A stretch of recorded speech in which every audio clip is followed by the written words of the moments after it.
One of the most significant things you can do when attempting to conceive or while pregnant is to make sure to be fueling yourself and your unborn child with a nutritious diet.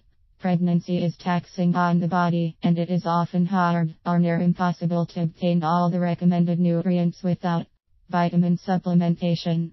Making smart choices concerning what you eat and the supplements you take will promote healthy development and growth of your baby. One vitamin that is gaining more and more interest is vitamin K2, which is found in fermented foods such as natto and certain cheeses, eggs, meat, butter and other dairy foods from grass-fed sources. However, just because a food is fermented does not necessarily mean it is rich in vitamin K2. In fact, many are not. Many Eastern cultures consume fermented soybeans or natto on a daily basis. However, the slimy and smelly taste and texture of it is often too unpleasant for the Western palate. As far as other foods containing vitamin K2, getting an adequate amount is not as easy as one may think, since many foods are lacking this essential nutrient because they are processed, genetically modified, and no longer sourced from grass-fed animals. An easier and more convenient way of getting an adequate amount of vitamin K2 is through daily supplementation. However, not all vitamin K2 supplements are created equal.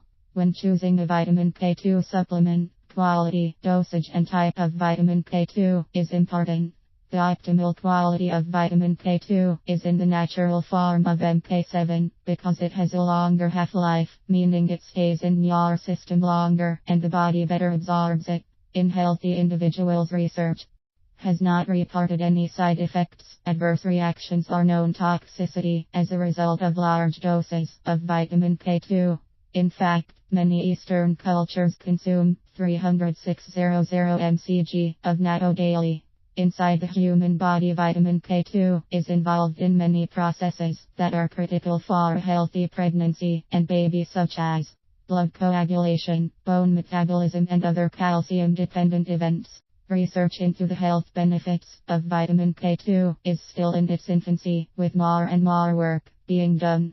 Two recent peer-reviewed studies provide encouraging results concerning the role of vitamin K2 in embryonic development. In August 2014, a cohort of Japanese researchers discovered that an enzyme called UBID1, which is involved in vitamin K2 synthesis, is required for development of mouse embryos too. When the scientists deleted both copies of the gene coding for UBID1 mice, embryos died in less than 8 days after ceasing to grow, and as expected, produced no vitamin K2. Strikingly, when the mothers of these mutant mice were administered vitamin K2, the embryo's lifespan was extended to term. Not long after this report was published, Canadian researchers found that vitamin K2 supplementation significantly improved embryo production in cows 3. This finding is most likely due to the role of vitamin K2 in mitochondria function, which converts sugars into energy for the cells to use. Together, these reports add to the increasing knowledge concerning the health benefits of vitamin K2 and warrant further research.